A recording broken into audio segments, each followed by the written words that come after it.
وبالسند المتصل منا إلى الشيخ الإمام الحافظ الحجة أمير المؤمنين في الحديث أبي عبد الله محمد بن إسماعيل بن إبراهيم بن المغيرة بن مردزبة الجعفي اليماني البخاري رحمه الله تعالى أنه قال: باب ظلم دون ظلم. وبه قال حدثنا أبو الوليد قال حدثنا شعبة قال وحدثني بشر قال حدثنا محمد عن شعبة عن سليمان عن إبراهيم عن علقمة عن عبد الله رضي الله تعالى عنهم لما نزلت الذين آمنوا ولم يلبسوا إيمانهم بظلم قال أصحاب رسول الله صلى الله عليه وسلم: أينا لم يظلم؟ فأنزل الله عز وجل: إن الشرك لظلم عظيم.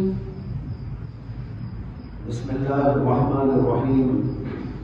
الحمد لله رب العالمين، والصلاة والسلام على أشرف الأنبياء وسيد المرسلين وعلى آله وصحبه أجمعين ومن تبعهم بإحسان في كل زمان ومكان إلى يوم الدين. أما بعد. باب ظلم دون ظلم. یہ باب ہے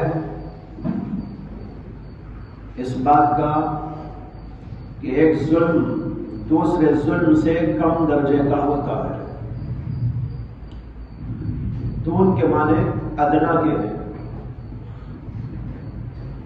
جیسے کہ ایک باب اوپر آپ نے پڑھا کفر دون کفر، ایک کفر دوسرے کفر کے مقابلے میں کم درجے کا ہوتا ہے. ایک کفر وہ ہے جس سے آدمی ایمان سے نکل جاتا ہے، ایک کفر وہ ہے جس سے آدمی ایمان سے خارج نہیں ہوتا. یہ کم درجے کا کفر ہے. جیسے نماز چھوڑ دینا کفر ہے لیکن اس کی وجہ سے ایمان سے خارج نہیں ہوتا. تمام گناہوں پر کفر کا اطلاق کیا گیا ہے، لیکن یہ وہ کفر نہیں ہے جس کفر کی وجہ سے آدمی ایمان سے نکل جائے. جیسے وہاں یہ باب تھا اسی طرح کا باب یہاں پر قائم کیا ظلم دون ظلم، یہ بتانے کے لیے کہ ظلم کی بھی مختلف شکلیں ہیں، مختلف مراتب ہیں. جیسے کفر کے مختلف درجات ہیں اور کفر کے درجات کو ثابت کر کے اسی سے اس کی ضد یعنی ایمان کے درجات پر استدلال کیا گیا تھا. یہاں بھی یہی مقصد ہے کہ ایک ظلم بڑا ظلم ہے. یہ وہ ظلم ہے جس کو شرک قرار دیا گیا. ان الشرک لظلم عظیم. اللہ نے فرمایا کہ شرک تو ظلم عظیم ہے. جب آدمی اس ظلم کا ارتکاب یعنی کفر و شرک کا ارتکاب کرتا ہے تو وہ ظالم آدمی ایمان سے نکل جاتا ہے. لیکن اس کے علاوہ بہت سارے اور ظلم بھی ہیں. قرآن کریم کے اندر گناہوں کو ظلم قرار دیا گیا ہے. ظلموا انفسهم، انہوں نے اپنے نفسوں پر ظلم کر لیا. اسرفوا علی انفسهم، انہوں نے اپنے آپ کے اوپر ظلم کر لیا. یہاں پر گناہوں کا ظلم مراد ہے. یہ بڑے ظلم سے چھوٹے درجے کا ظلم مراد. امام بخاری بتانا چاہتے ہیں جیسے کفر دون کفر ہوتا ہے، ظلم دون ظلم ہوا کرتا ہے. ایک ظلم بڑا ظلم ہے جس سے آدمی ایمان سے نکل جاتا ہے اور ایک ظلم وہ ہے جس سے آدمی ایمان سے خارج نہیں ہوگا. جو مقصد وہاں تھا وہی مقصد باب کا یہاں پر بھی ہے، تفصیلات کی ضرورت نہیں. اس کے بعد اس باب کے اندر امام بخاری نے حدیث ذکر کی ہے حضرت عبداللہ سے. حضرت عبداللہ یعنی عبداللہ بن مسعود. روایات میں عام طور پر عبداللہ کا لفظ آتا ہے تو اس سے مراد عبداللہ ابن مسعود ہوتے ہیں. عبداللہ تو کئی گزرے ہیں صحابہ میں. عبداللہ بن عباس، عبداللہ بن عمر، عبداللہ بن عمر، عبداللہ بن مسعود، عبداللہ ابن زبیر. لیکن جب علی الاطلاق عبداللہ کا لفظ آتا ہے تو وہاں مراد ہوتے ہیں حضرت عبداللہ بن مسعود. دوسروں کا نام آتا ہے تو وہاں پر ان کی نسبت بھی بیان ہو جاتی ہے. عبداللہ بن عمر، کہیں کہیں ایسا بھی ہوا ہے کہ عبداللہ بول کر عبداللہ بن عمر بھی مراد لیا گیا ہے اس سیاق و سباق کی وجہ سے، لیکن عام طور پر یہی ہے کہ عبداللہ کا اطلاق ہوتا ہے تو عبداللہ بن مسعود مراد ہوتے ہیں. وہ فرماتے ہیں لما نزلت الذین آمنوا ولم يلبسوا ایمانهم بظلم اولئک لهم الامن وهم مهتدون. قال اصحاب رسول اللہ صلی اللہ علیہ وسلم اینا لم یظلم فانزل اللہ تبارک وتعالی ان الشرک لظلم عظیم. کہتے ہیں کہ جب یہ آیت کریمہ نازل ہوئی الذین آمنوا ولم یلبسوا ایمانهم بظلم، جو لوگ ایمان لائے اور انہوں نے اپنے ایمان کے ساتھ ظلم کو ملتبس نہیں کیا، مخلوط نہیں کیا، نہیں ملایا. لفظ کے معنی آتے ہیں ملانا، ملاوٹ کرنا.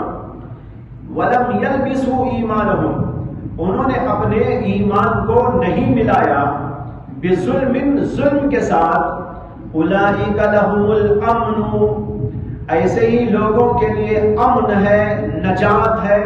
وَأُولَئِكَ هُمُ الْمُهْتَدُونَ، اور یہی لوگ ہدایت یافتہ ہیں.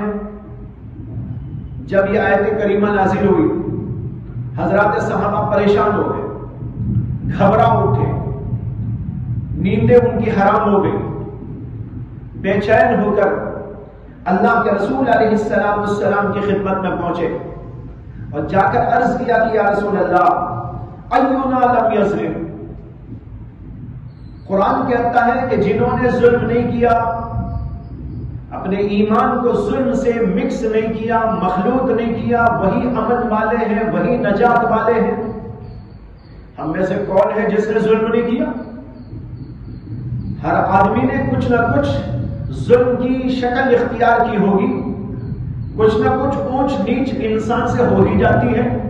ہم سے بھی کچھ نہ کچھ الٹی سیدھی بات ہو جاتی ہے، تو پھر ہمیں نجات کیسے ملے؟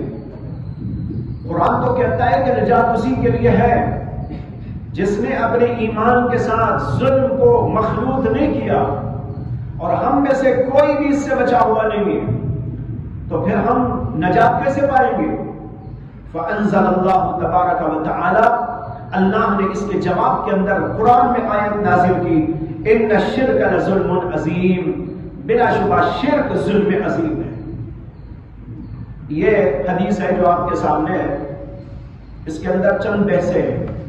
پہلی بحث تو یہ ہے کہ حضرات صحابہ کرام کو پریشانی کیوں لاحق ہوئی، قرآن کی آیت سے انہیں پریشانی کیا تھی. پہلے تو آپ آیت کا مقصد سمجھ لیں کہ اللہ تعالیٰ کیا بول رہے. اللہ تعالیٰ کہتے ہیں الذین آمنوا ولم یلبسوا ایمانہم، جنہوں نے ایمان لایا اور اپنے ایمان کے ساتھ انہوں نے ظلم کو مخلوط نہیں کیا، ایمان میں ظلم کو شامل نہیں کیا. اولئک لہم الامن، امن انہی کے لیے ہے، سلامتی انہی کے لیے ہے، نجات انہی کے لیے ہے. یہاں امن سے مراد نجات ہے، نجات فی الآخرہ، امن فی الآخرہ. انہی لوگوں کے لیے امن ہے، سلامتی ہے، نجات ہے. اولئک هم المهتدون، اور یہی لوگ حقیقت میں ہدایت یافتہ بھی ہیں، اور ہدایت یافتہ ہونے کی وجہ سے نجات انہی کو ملے گی. اور اس سے اندازہ ہوا، آیت سے صاف طور پر سمجھ میں آیا کہ جن لوگوں نے ایمان کے ساتھ ظلم کو مکس کر لیا، ظلم کو مخلوط کر لیا، ان کے لیے نجات نہیں ہے. یہ کیوں سمجھ میں آیا؟ اس لیے سمجھ میں آیا کہ یہاں پر حصر ہے. اللہ کی اس آیت کے اندر حصر کے ساتھ کہا گیا ہے اولئک لہم الامن، انہی لوگوں کے لیے امن و سلامتی. اس حصر سے معلوم ہوا کہ جن لوگوں نے ایمان کے ساتھ ظلم کیا ہے ان کے لیے نجات نہیں ہے، ان کے لیے امن و سلامتی نہیں ہے. اب یہ مفہوم جب سامنے آیا حضرات صحابہ کے تو وہ پریشان ہو گئے، اور پریشان ہو کر اللہ کے نبی علیہ السلام کی خدمت میں پہنچ کر اپنی پریشانی کا اظہار کیا۔ پریشان ہونے کی وجہ کیا تھی؟ وجہ یہ تھی کہ ہم میں سے کوئی نہ کوئی کسی طرح کا تو ظلم کر ہی لیتا ہے، کسی کو کچھ بول دیا، کسی کو کچھ کہہ دیا، کسی کی کچھ اٹھا لیا، کسی سے کچھ نا اتفاقی ہو گئی، کسی کے بارے میں دل میں کچھ رکھ لیا،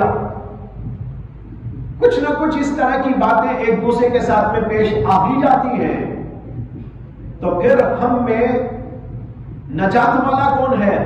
ایونا لم یظلم، کون ہے جس نے ظلم نہ کیا ہو؟ علامہ خطابی رحمۃ اللہ علیہ کہتے ہیں اپنی کتاب اعلام الحدیث میں، امام خطابی کی کتاب ہے، اس کا نام ہے اعلام الحدیث، اس کے اندر انہوں نے اس حدیث کی توجیہ میں لکھا ہے کہ حضرات صحابہ کرام کو پریشانی دو وجہ سے پیش آئی۔ یہ تو اس وجہ سے کہ انہوں نے یہ سمجھا کہ یہاں ظلم سے مراد حقوق اللہ میں کمی کرنا ہے،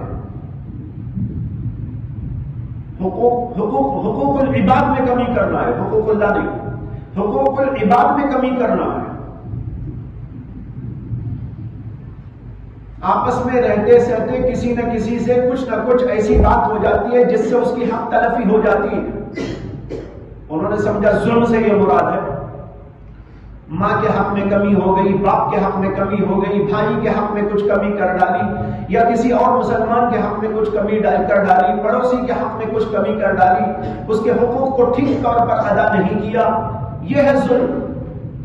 اور ہم میں سے کوئی نہ کوئی کسی نہ کسی شکل میں اس طرح کی بات کر لیتا ہے، یا اس وجہ سے ان کو پریشانی پیش آئی کہ انہوں نے ظلم کو مطلق گناہ کے معنی میں لیا۔ یہ دو وجہ ہیں، یا تو حقوق العباد میں کمی مراد لے لی، یا مطلق گناہ کے معنی میں ظلم کو لے لیا، اور ان کے ذہنوں کے اندر سوال پیدا ہو گیا کہ بھئی کچھ نہ کچھ تو الٹی سیدھی آدمی کر ہی لیتا ہے۔ ابھی آپ نے کل حدیث پڑھی تھی حضرت ابو ذر غفاری کی، اللہ کے نبی نے ان سے فرمایا تھا انک امرؤ فیک جاہلیہ۔ ابو ذر غفاری کا کتنا بڑا مقام ہے، لیکن اس کے باوجود ان سے ایک چپ ہو گئی۔ انہوں نے اس کو ظلم سمجھا کہ دیکھو ایک آدمی کے حق میں کمی میں نے کر دی، اسے اس کی ماں کے حوالے سے آر دلا دیا، اللہ کے رسول نے اس کے اوپر ٹوکا، تو اس طرح کی کچھ نہ کچھ بات ہر آدمی سے ہو جاتی ہے۔ جب ہو جاتی ہے تو پھر ہماری نجات کیسے ہوگی؟ آیت تو کہہ رہی ہے کہ پھر تو ظلم کرنے والوں کی نجات نہیں، اور ہم میں سے ہر آدمی ظلم کرتا ہے، کسی نہ کسی شکل کے اندر کر لیتا ہے، اس لیے ہماری نجات کا کوئی سوال نہیں۔ گھبرا اٹھے، پریشان ہو گئے، اور اللہ کے نبی علیہ السلام کی خدمت میں جا کر انہوں نے عرض کیا۔ علامہ ابن حجر عسقلانی اس کے بارے میں کہتے ہیں کہ صحابہ کرام نے یہاں پر ظلم کو عام لے لیا، عام معنی میں لے لیا، اور عام معنی میں اس لیے لے لیا کہ یہاں پر ظلم تحت النفی واقع ہوا ہے۔ ظلم کا لفظ قرآن کریم کے اندر تحت النفی وارد ہوا ہے، وَلَمْ يَلْبِسُوا إِيمَانَهُمْ بِظُلْمٍ۔ نفی ہے نہیں ہے، نفی کے ماتحت ظلم آیا، اور جب نفی کے ماتحت کوئی نکرہ واقع ہوتا ہے وہ عموم کا فائدہ دیتا ہے۔ جیسے ہم کہیں لا رجل فی الدار، کیا مانے گھر میں کوئی بھی مرد نہیں ہے، تو تمام قسم کی نفی ہو گئی یہاں۔ اسی طریقے پر جب اللہ کہہ رہے وَلَمْ يَلْبِسُوا إِيمَانَهُمْ بِظُلْمٍ، تو انہوں نے ظلم کو عام لے لیا، کسی بھی قسم کا ظلم نہ کیا ہو، یہ معنی لے لی۔ وَلَمْ يَلْبِسُوا إِيمَانَهُمْ بِظُلْمٍ، انہوں نے اپنے ایمان کے ساتھ کسی بھی طرح کا کوئی ظلم نہ کیا ہو۔ اب کسی بھی طرح کا ظلم چھوٹا بڑا کسی بھی قسم کا، تب جا کر امن و سلامتی اور نجات ملے گی۔ حضرات صحابہ کرام کو یہ سمجھ میں آیا اور اس لیے وہ پریشان ہو گئے۔ یہ حافظ ابن حجر عسقلانی رحمۃ اللہ علیہ کی تشریح ہے۔ بہرحال مختلف وجوہات، علامہ خطابی نے کہا وہ بھی ہو سکتا ہے کہ انہوں نے بات تو وہی ہے، تحت النفی وارد ہونے سے عموم کا فائدہ سمجھا صحابہ نے، اور اسی عموم کے اندر حقوق اللہ کی کمی ہو یا حقوق العباد کی کمی ہو، تمام قسم کے ظلم یہاں مراد لے لیے اور یہ سمجھا کسی بھی قسم کا کوئی ظلم آدمی کر لے، چھوٹا موٹا بڑا، اس آدمی کی نجات کا سوال نہیں۔ یہ تھی ان کی پریشانی کی وجہ۔ اللہ کے رسول علیہ السلام نے اللہ کی طرف سے اس کا جواب دیا۔ جب صحابہ کرام نے یہ پریشانی کا اظہار کیا، نبی اکرم صلی اللہ علیہ وسلم پر آیت کریمہ نازل ہوئی، فانزل اللہ نے آیت کریمہ نازل کر دی، ان الشرک لظلم عظیم۔ اللہ کے نبی نے بتایا کہ بھائی یہاں پر ظلم سے ہر طرح کا ظلم مراد نہیں ہے، بلکہ خاص قسم کا ظلم مراد ہے۔ ہر طرح کا ظلم یہاں پر مراد نہیں ہے، اور اس کی دلیل یہ ہے کہ قرآن نے کہا ان الشرک لظلم عظیم، شرک بہت بڑا ظلم ہے۔ تو معلوم ہوا شرک کی ایک قسم وہ بھی ہے، یہ ظلم کی ایک قسم وہ بھی ہے جس کو شرک کہتے ہیں۔ کفر و شرک بھی ظلم ہی ہے، اس لیے کہ اصل ظلم کے معنی ہے کمی کرنا، اور بعض لوگوں نے ظلم کی تعریف کی وضع الشیء فی غیر محلہ۔ ظلم کہتے ہیں کسی بھی چیز کو اس کے مقام سے ہٹا دینا۔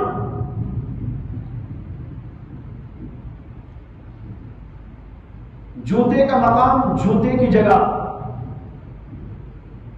ٹوپی کا مقام ٹوپی کی جگہ ہو، یہ عین عدل ہے، یہ انصاف کی بات ہے۔ شاگرد شاگرد کی جگہ رہے، استاد استاد کی جگہ، یہ عین عدل ہے۔ باپ باپ کی جگہ رہے اور بیٹا بیٹے کی جگہ، یہ عین عدل ہے۔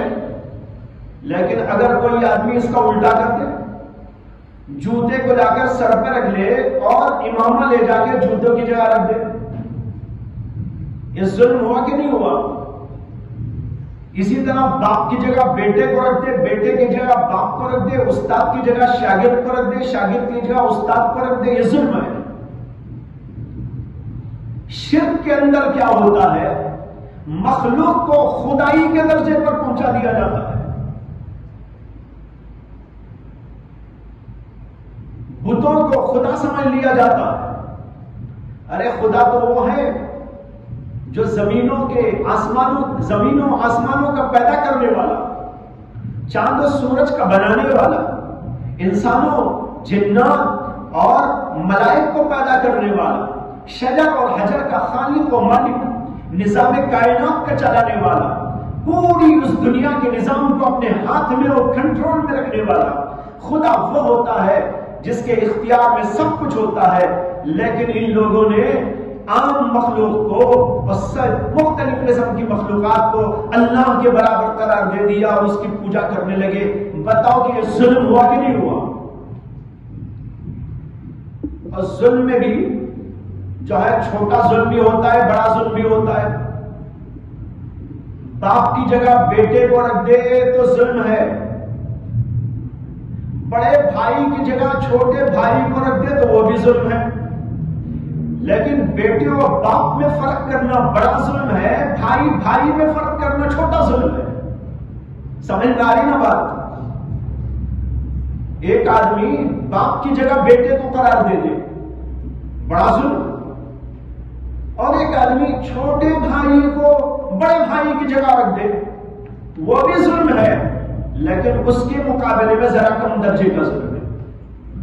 بالکل اسی طرح سمجھو کہ جب کوئی آدمی مخلوق کو خدائی کے درجے پہ لے جاتا ہے، خدا سے بڑا کوئی نہیں، تو اس ظلم سے بڑا بھی کوئی ظلم نہیں۔ یہ ہے شرک شرک، ان الشرک لظلم عظیم، اللہ نے اس لیے کہا ظلم عظیم ہے یہ، اس سے بڑا کوئی ظلم دنیا میں نہیں ہو سکتا۔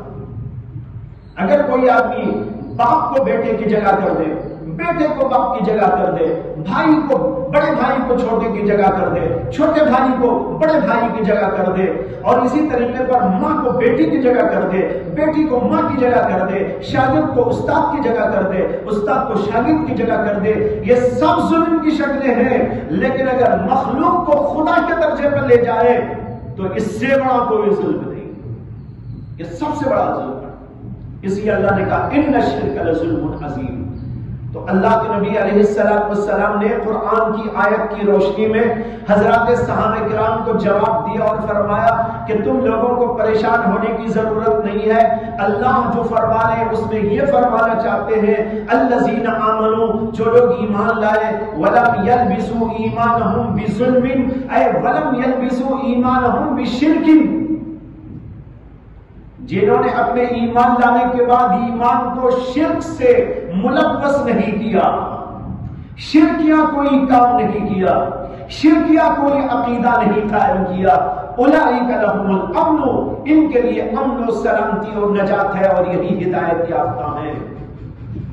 حضرات صحابہ کرام کو تسلی ہو گئی کہ بھائی ہم تو غلط سمجھ گئے تھے کہ کسی نے کسی کا مال لے لیا، کسی نے کسی کو گالی دے دی، کسی نے کسی کا حق مار لیا، ہم نے سمجھا کہ یہ بھی ظلم کی شکل ہے، اور جو اس طرح کا کوئی ظلم کر لے اس کے لیے بھی نجات نہیں ہو سکتی۔ اس لیے حضرات صحابہ پریشان ہو گئے۔ اللہ کے نبی علیہ السلام نے جواب دے دیا نہیں، یہاں پر ظلم سے مراد ہر قسم کا ظلم نہیں ہے، بلکہ مراد ہے شرک عظیم، جس کا نام ہے شرک۔ یہ بات تو صاف ہو گئی۔ اب اس کے بعد ایک بات یہاں پر یہ سمجھیے کہ نبی اکرم صلی اللہ علیہ وسلم نے جو جواب دیا کہ شرک سے مراد یہاں، ظلم سے مراد یہاں شرک عظیم ہے، یعنی بڑا ظلم ہے، جس کو شرک یا کفر کہتے ہیں۔ مولانا رشید احمد گنگوہی رحمت اللہ علیہ نے لامی اور دراری میں اس سلسلے میں ایک تقریر کی ہے جو بڑی قیمتی، وہ آپ کو سنانا مناسب ہے۔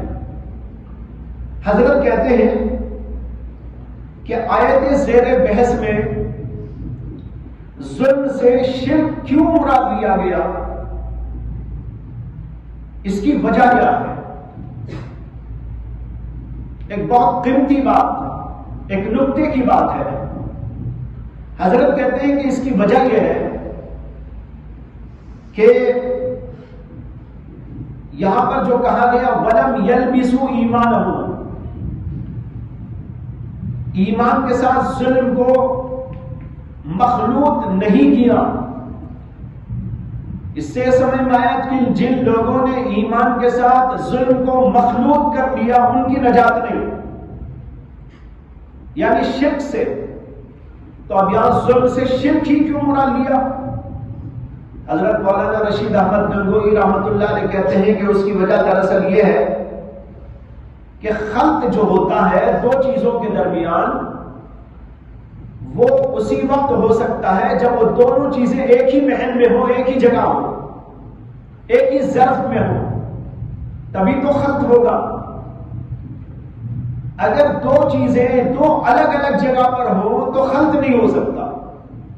مثال کے طور پر یہ گلاس رکھا ہوا ہے، اس کے اندر پانی بھرا ہوا ہے، اگر اس کے اندر کوئی آدمی زہر ڈالے گا مخلوط ہوگا وہ، لیکن گلاس میں ڈالنے کے بجائے ایک بازو والے گلاس میں وہ ڈال دے تو مخلوط ہوگا؟ مخلوط نہیں ہو سکتا۔ مخلوط ہونے کی شرط یہ ہے کہ دو چیزیں جن کے اندر خلط ہو رہا ہے وہ دونوں چیزیں ایک ہی محل میں ہو، ایک ہی ظرف میں ہو۔ یہ بات بالکل واضح ہے۔ جب یہ بات واضح ہے تو اب یہ سمجھنا ہے کہ ایمان قلب میں آتا ہے یا ہاتھ پیر میں آتا ہے؟ قلب میں آتا ہے۔ اللہ کہہ رہے ہیں کہ ایمان کے ساتھ ظلم کو مخلوط نہیں کرنا ہے. جنہوں نے ظلم کو مخلوط کیا تو اب یہ ظلم جو مخلوط ہوگا وہ بھی قلب میں آئے تو مخلوط ہوگا, نہیں تو مخلوط نہیں ہو سکتا. سمجھ میں آ رہی ہے بات؟ اگر وہ دل میں آئے گا نا ظلم تبھی مخلوط ہوگا ایمان کے ساتھ. اگر وہ دل میں نہ آ کر ہاتھ پیر میں رہے گا تو مخلوط نہیں ہو سکتا. جس کی مثال ابھی میں نے دی, گلاس سامنے رکھا ہوا ہے, اس میں پانی ہے, پانی میں زہر یہاں اسی گلاس میں ڈالیں گے تو مخلوط ہوگا, لیکن بازو کے گلاس میں اس کو ڈال دیں گے تو مخلوط نہیں ہوگا. حضرت کہتے ہیں کہ ظلم سے اب وہ شکل اور وہ صورت مراد ہونا چاہیے جو دل میں آ سکتی ہے. اب دل میں ظلم کی کون سی شکل آ سکتی ہے؟ شرک ہی کی آ سکتی ہے, کفر ہی کی آ سکتی ہے. باقی آدمی کسی کو کچھ مار دے, کسی کو گالی دے دے, کسی کو کچھ بول ڈالے, وہ تو ہاتھ پیر کے کام ہے, وہ تو دل میں نہیں آتے. دل میں آنے والا جو ظلم ہے وہ شرک ہے. لہذا نبی اکرم صلی اللہ علیہ وسلم نے اس لیے اس کی تفسیر فرمائی کہ یہاں پر اس سے مراد ظلم عظیم یعنی شرک ہے. سمجھے؟ بہت لطیف نکتہ ہے, یاد رکھنے کے قابل. تو خلاصہ یہ ہے کہ جب دو چیزوں کے اندر خلط ملط ہوتا ہے تو وہ دو چیزیں ایک ہی محل میں ہوتی ہیں. جب ایک ہی محل میں ہونا لازم ہے تو اب ایمان تو ہے دل میں, اب اس میں خلط ملط ہوگا ظلم کا, تو وہی ظلم خلط ملط ہو سکتا ہے جو دل میں آنے کے لائق ہو. اور دل میں آنے کے لائق جو ظلم کی شکل ہے وہ کفر و شرک ہی ہے. اور کفر و شرک کے علاوہ جو دیگر گناہ ہوتے ہیں وہ اعضاء و جوارے میں ہوتے ہیں, اور اعضاء و جوارے الگ محل ہے اور دل الگ محل ہے. دل کے اندر آنے والا جو ظلم ہے وہ شرک ہے. اس لیے نبی اکرم صلی اللہ علیہ وسلم نے یہاں پر اس کی تفسیر فرمائی کہ اس سے مراد ہے شرک. اب اس کے بعد یہاں پر آپ کو یہ بھی بتاتا چلو کہ اس حدیث سے, اس آیت کریمہ سے الذین آمنوا ولم یلبسوا ایمانہم بظلم, معتزلی لوگوں نے اپنے مسلک پر استدلال کیا. معتزلہ نے اور خوارج نے. معتزلہ اور خوارج کا مسلک پہلے سے آپ کو بتایا گیا ہے, جو یہ کہتے ہیں کہ گناہ کے کرنے پر آدمی ایمان سے خارج ہو جاتا ہے اور اس کے لیے نجات نہیں ہے, وہ مخلد فی النار ہے. زنا کرنے والا, نماز چھوڑنے والا, جھوٹ بولنے والا, شراب پینے والا, زنا کرنے والا, سود کھانے والا, رشوت کھانے والا اور مختلف قسم کے گناہ, ان میں سے کسی بھی گناہ کا ارتکاب کرے تو اس کے لیے نجات نہیں ہے, وہ مخلد فی النار ہے اگر وہ بغیر توبہ کے مر جاتا ہے. یہ ہے خوارج اور معتزلہ کا مسلک. انہوں نے اس آیت کریمہ سے اپنے اس باطل مسلک پر استدلال کیا. انہوں نے کہا کہ قرآن کریم کہتا ہے الذین آمنوا, جو لوگ ایمان لائے, ولم یلبسوا ایمانہم بظلم, اور انہوں نے کسی بھی قسم کا ظلم نہیں کیا. اب کہتے ہیں یہاں کسی بھی قسم کا ظلم نہیں کیا. جو صحابہ کو اشکال ہوا تھا نا, اس اشکال کو رکھ لیا, جواب کو نہیں لیا انہوں نے, بے وقوفوں نے اشکال کو رکھ لیا اور اشکال کو اشکال نہیں استدلال سمجھ لیا. ارے وہ تو اشکال تھا, صحابہ کا استدلال تھوڑا ہی تھا, انہوں نے تو اشکال کیا تھا. یہاں پر یہ بھی کہتا چلو جب آدمی کسی بات کو پڑھتے ہوئے اسے اشکال ہو جائے اور وہ اشکال کو اشکال سمجھے, اس کی اصلاح ممکن ہے, اس کی افہام و تفہیم کی گنجائش ہے. لیکن اگر کوئی آدمی اپنے اشکال کو استدلال سمجھ لے اور اسی کو دلیل بنا لے, ایسے لوگوں کی اصلاح بڑی مشکل ہوتی ہے. آج بھی بہت سارے ایسے لوگ ہیں, اصل میں ان کو اشکال ہوتا ہے, اسی اشکال کو وہ سمجھ جاتے ہیں یہ دلیل اور استدلال ہے اور پیش کرتے رہتے ہیں. اگر وہ علماء سے پوچھتے, اگر وہ جانکار لوگوں سے معلوم کرتے کہ بھائی میں ایسا سمجھ رہا ہوں, مجھے یہ اشکال ہو رہا ہے, تو پھر اس کا جواب علماء اس کو دیتے. لیکن وہ اپنے آپ کو علماء کا محتاج نہیں سمجھتا. وہ سمجھتا ہے کہ میرا تو یہ استدلال ہے، میری تو یہ بڑی دلیل ہے، مجھے تو یہ دلیل ہاتھ لگی ہے اور میں اس دلیل کو پہنچا ہوں جس تک آج تک کوئی عالم نہیں پہنچا. نہ امام بخاری کے ذہن میں آئی، نہ غزالی کے ذہن میں نہ آئی، نہ رازی کے ذہن میں نہ آئی، نہ رازی غزالی کے ذہن میں آئی، نہ تھانوی کے ذہن میں آئی، نہ کسی اور کے ذہن میں آئی، نہ قاسم نانوتوی سمجھ سکے. سمجھا تو میں سمجھا ہوں، دیکھو کیا بڑی دلیل ہاتھ آ گئی. ایسے لوگوں کا جو ہے علاج بڑا ناممکن سا ہوتا ہے، بڑا مشکل ہوتا ہے. آج بھی بہت سارے ایسے لوگ ہیں جو غلط باتیں پھیلاتے رہتے ہیں. ذہن میں ان کی ایک بات آ جاتی ہے، بس اسی بات کو دلیل سمجھ جاتے ہیں، حالانکہ وہ تو ایک شبہ ہوتا ہے، اشکال ہوتا ہے. تو بہرحال ان لوگوں نے بھی اس اشکال کو استدلال بنا لیا اور انہوں نے کہا، قرآن کریم کہتا ہے وَلَمْ يَلْبِسُوا إِيمَانَهُمْ بِظُلْمٍ، جنہوں نے کسی بھی قسم کا ظلم نہیں کیا ان کے لیے امن و سلامتی و نجات ہے. لہذا جنہوں نے کوئی بھی غلط کام کر دیا، حقوق اللہ میں کمی کر دی یا حقوق العباد کے اندر کمی کر دی اور کسی بھی قسم کا گناہ کر ڈالا، معصیت کا ارتکاب کر ڈالا، اس کے لیے نجات نہیں. یہ ان کی دلیل ہے. حدیث پاک بتا رہی ہے کہ یہاں مراد تو شرک ہے. اس کے بارے میں یہ معتزلہ یہ کہتے ہیں کہ یہ حدیث قابل اعتبار نہیں ہے. اس لیے قابل اعتبار نہیں ہے کہ یہ خبر واحد ہے. معتزلی لوگ خبر واحد کا انکار کرتے ہیں، خبر واحد کو معتبر نہیں سمجھتے، اسی لیے تمام اخبار احاد کا انکار کرتے ہو. منکرین حدیث میں یہ فرقہ سب سے آگے شروع کا فرقہ جس نے انکار حدیث کیا. اور دوسری بات یہ کہتے ہیں کہ یہ حدیث عقل کے خلاف ہے، اور جو بات عقل کے خلاف ہو اگر وہ قرآن میں آئی تو تعبیر کریں گے، حدیث میں آئی تو حدیث کا رد کر دیں گے. اس لیے لوگ اس حدیث کو نہیں مانتے. ایک تو خبر واحد ہونے کی وجہ سے نہیں مانتے، دوسرے یہ کہتے ہیں یہ عقل کے خلاف ہے. اب ان سے پوچھئے کہ بھئی یہ عقل کے کیا خلاف ہے؟ وہ کہتے ہیں عقل کے خلاف اس لیے ہے کہ یہاں ظلم سے شرک اگر مراد لیں گے تو کفر و شرک ایک برتن میں جمع ہونا لازم آئے گا. کفر و شرک کا ایک جگہ اجتماع لازم آئے گا، اس کا امکان پیدا ہو جائے گا. اور کفر و شرک کے اندر تضاد ہے، یہ دونوں آپس میں ایک دوسرے کی ضد ہیں، نقیض ہیں. جہاں ایمان ہوتا ہے وہاں پر شرک نہیں ہو سکتا، جہاں پر شرک ہوتا ہے وہاں ایمان نہیں ہو سکتا. جب یہ بات ہے تو ایک ہی برتن میں یعنی قلب کے اندر دونوں جمع کیسے ہو سکتے ہیں؟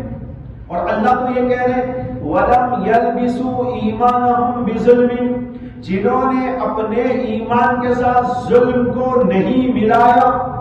جنہوں نے ملایا،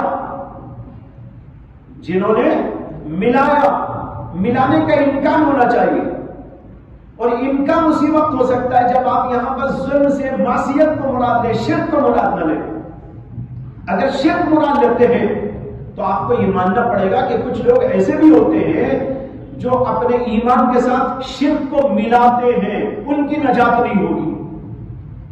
وہ کہتے ہیں یہ تو عقل کے خلاف ہے. شرک بھی، کفر بھی، شرک بھی، ایمان بھی ایک ہی برتن میں یعنی قلب میں کیسے جمع ہو سکتا ہے؟ جب دونوں ایک برتن میں جمع نہیں ہو سکتے، دل میں جمع نہیں ہو سکتے، تو اس کا امکان ہی نہیں ہے. تو اللہ ایسی بات کیسے کر سکتے ہیں؟ اس لیے بات عقل کے خلاف ہے. اس لیے یہاں پر مراد شرک نہیں لینا چاہیے، معصیت لینا چاہیے. اور مطلب یہ ہے آیت کریمہ کا کہ جن لوگوں نے ایمان لانے کے بعد کچھ بھی گناہ کا کام کیا ان لوگوں کو امن و سلامتی اور نجات نہیں.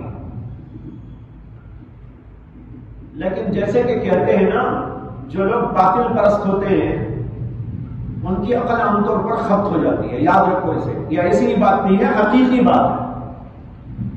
جتنے بھی باطل فرقے ہیں ان کی دلیلوں میں حقیقت میں کوئی جان نہیں ہوتی. یہ لوگ بھی ایسی ایسی عجیب و غریب باتیں کرتے ہیں. اب انہوں نے تو حدیث کو عقل کے خلاف کہا, لیکن میں آپ کو بتانا چاہتا ہوں کہ ان لوگوں کی یہ بات کتنی عقل کے خلاف ہے. انہوں نے حدیث کے اوپر کہا کہ یہ عقل کے خلاف ہے, لیکن خود جو بات کہہ رہے ہیں وہ کتنی عقل کی بات ہے وہ خود آپ دیکھ لیجئے. ابھی آپ کو بتایا گیا اور آپ پہلے سے بھی پڑھتے چلے آئے ہیں کہ معتزلہ اور خوارج لوگ یہ کہتے ہیں کہ ایمان کی ضد جس طرح کفر ہے, شرک ہے, معصیت بھی اس کی ضد ہے. سمجھے؟ معصیت بھی اس کی ضد ہے. جب معصیت بھی اس کی ضد ہے تو اب ہمارا سوال یہ ہے کہ اگر اللہ کے نبی نے یہ کہا ہے یا علماء جمہور نے یہ کہا ہے کہ ایمان کے ساتھ شرک یہاں بتایا گیا ہے وَلَمْ يَلْبِسُوا إِيمَانَهُمْ بِظُلْمٍ, تو آپ اسے کیا کہہ رہے ہیں؟ یہ عقل کے خلاف ہے.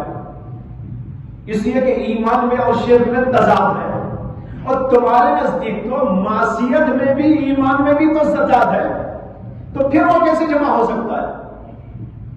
جو بات تم نے حدیث کے خلاف کہی وہ بات تو تمہارے خلاف بھی جا رہی ہے. تمہاری بات بھی تو عقل کے خلاف ہے کہ تم جب یہ کہتے ہو کہ ایمان کے ساتھ معصیت جمع نہیں ہو سکتی, جیسے ایمان کے ساتھ شرک اور کفر جمع نہیں ہو سکتا, معتزلہ لوگوں کے نزدیک ایمان کے ساتھ معصیت بھی جمع نہیں ہو سکتی. اسی لیے وہ کہتے ہیں کہ جب آدمی زنا کرتا ہے ایمان چلا جاتا ہے, دونوں جمع نہیں ہو سکتے. جب دونوں جمع نہیں ہو سکتے, معصیت بھی ایمان کے ساتھ میں نہیں آ سکتی, تو پھر یہاں ظلم سے معصیت مراد لیں گے تو وہی خلاف عقل ہونے کا اشکال لازم آئے گا. سمجھ میں آیا نہیں آیا؟ ایسا لگ رہا کہ آپ لوگوں میں سے بہت سے نے نہیں سمجھا. بہت موٹی سی بات ہے, ان کے اوپر الزامی جواب ہے. معتزلی لوگوں نے حدیث کے بارے میں یہ کہا یہ حدیث عقل کے خلاف ہے. عقل کے خلاف اس لیے ہے کہ ایمان میں اور شرک میں تضاد ہے, یہ دونوں ایک جگہ جمع نہیں ہو سکتے. یہ دونوں ایک جگہ جمع نہیں ہو سکتے. اس لیے اللہ ایسی بات نہیں کہہ سکتے وَلَمْ يَلْبِسُوا إِيمَانَهُمْ بِظُلْمٍ, کہ وہ اللہ یہ نہیں کہہ سکتے کہ یہ لوگ ایمان لا کر اپنے ایمان کے ساتھ ظلم سے اپنے ایمان کو ملتبس اور مخلوط نہیں کیا تو وہ نجات پائیں گے. اور جن لوگوں نے ایمان کے ساتھ ظلم کو یعنی شرک کو ملا لیا ان کے لیے نجات نہیں ہے. یہ بات اللہ نہیں کہہ سکتے. اس لیے نہیں کہہ سکتے کہ ایمان کے ساتھ ظلم یعنی شرک جمع نہیں ہو سکتا. جب جمع ہی نہیں ہو سکتا تو اس کا امکان کیا ہے؟ یہ مراد نہیں ہے. پھر کیا مراد ہے؟ کہتے ہیں معصیت مراد ہے, شرک مراد نہیں. ہم کہتے ہیں جس طرح تمہارے نزدیک اور ہمارے نزدیک بھی شرک اور کفر ایک جگہ جمع نہیں ہو سکتے, تمہارے نزدیک تو معصیت بھی ایمان کے ساتھ جمع نہیں ہو سکتی. معصیت بھی ایمان کے ساتھ جمع نہیں ہو سکتی. جب معصیت ایمان کے ساتھ جمع نہیں ہو سکتی تو پھر یہاں ظلم سے معصیت مراد لینا بھی خلاف عقل ہے. فما ہوا جوابکم فہو جوابنا. اب تو بھائی جواب اس کا. اس لیے میں نے کہا یہ لوگ حدیث پر تو کہہ رہے ہیں یہ خلاف عقل حدیث ہے, لیکن خود انہی کی بات انہی کے اوپر لازم آئی اور ان کی بات بھی خلاف عقل ہونا ثابت ہو گیا. اب اس کے جواب میں ان لوگوں نے ایک بات کہی. انہوں نے کہا اچھا قرآن کریم کے اندر ایک آیت ہے اس میں اللہ تعالیٰ کہتے ہیں وَمَا يُؤْمِنُ أَكْثَرُهُمْ بِاللَّهِ إِلَّا وَهُمْ مُشْرِكُونَ. وَمَا يُؤْمِنُ أَكْثَرُهُمْ بِاللَّهِ إِلَّا وَهُمْ مُشْرِكُونَ. نہیں ایمان لائے ان میں سے اکثر لوگ اللہ پر مگر اس حالت میں کہ وہ مشرک ہیں. اللہ نے دونوں کو جوڑ دیا, ایمان کو بھی شرک کو بھی. علماء اہل سنت نے ان کے اوپر یہ دلیل پیش کی. تم کہتے ہو دونوں جمع نہیں ہو سکتے, اللہ کو جما رہے قرآن کریم کے اندر، وہ کہتے ہیں نہیں ایمان لائے یہ لوگ اللہ پر مگر اس حالت میں کہ مشرک ہیں، ایمان بھی لائے مشرک ہونے کی حالت میں، تو دونوں کا جوڑا اللہ نے کر دیا۔ اس کے جواب میں وہ کہتے ہیں یہاں جو ہے ایمان سے مراد ایمان لغوی ہے، ایمان سے مراد ایمان لغوی ہے۔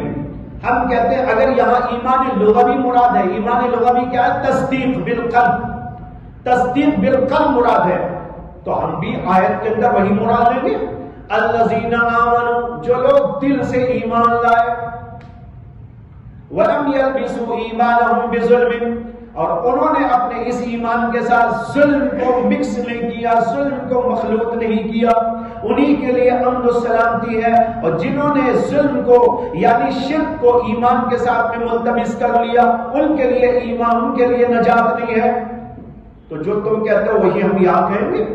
تو خلاصہ یہ ہے کہ ان لوگوں کی یہ بات غلط ہے، بےہودہ ہے، اور جمہور علماء اہل سنت نے جو کہا وہی صحیح ہے، اور خود قرآن کریم کے سیاق و سباق سے بھی اندازہ ہوتا ہے کہ اس آیت کریمہ کے اندر ظلم سے مراد ہے شرک، اس لیے کہ آپ وہ پورا رکوع پڑھتے جائیے۔ یہ آیت جہاں آئی نا الذین آمنوا ولم یلبسوا ایمانہم بظلم اولئک لہم الامن وہم مہتدون، یہ سورہ انعام میں آئی، اور اس سے پہلے حضرت سیدنا ابراہیم علیہ السلام کا تذکرہ، ان کے باپ میں اور ان میں گفتگو ہوئی اس کا ذکر ہے، پھر ان کی قوم کے ساتھ میں جو ان کا معاملہ ہوا اس کا ذکر آیا، اس میں اللہ نے کہا ہے کہ ایک دفعہ حضرت سیدنا ابراہیم علیہ السلام نے جو ہے دیکھا کہ ستارے نکلے ہوئے ہیں، ستاروں کو دیکھ کر انہوں نے کہا ھذا ربی، یہ میرا رب ہے، لیکن جب وہ ستارے غروب ہو گئے انہوں نے کہا انی لا احب الآفلین، غائب ہو جانے والے اور غروب ہو جانے والوں کو میں پسند نہیں کرتا، میں اسے خدا کیا بناؤں۔ وہاں جو ان کے لوگ تھے ان میں بہت سارے ایسے تھے جو ستاروں کے پرستار تھے۔ ابراہیم علیہ السلام کی جو قوم تھی وہ بت پرست اور ستارہ پرست قوم تھی، سورج کی پوجا کرنے والے، چاند کی پوجا کرنے والے، ستاروں کی پوجا کرنے والے، بتوں کی پوجا کرنے والے مشرکین تھے۔ تو ابراہیم علیہ السلام ان کو سبق سکھانا چاہتے تھے۔ ابراہیم علیہ السلام نے جب ستاروں کو ایک دن دیکھا کہ چٹک رہے تو انہوں نے اس کو دکھا کر کہا ھذا ربی، ارے کیا خوبصورت ہے، کیا چمکدار ہے، کیا روشن ہے، یہ خدا ہے۔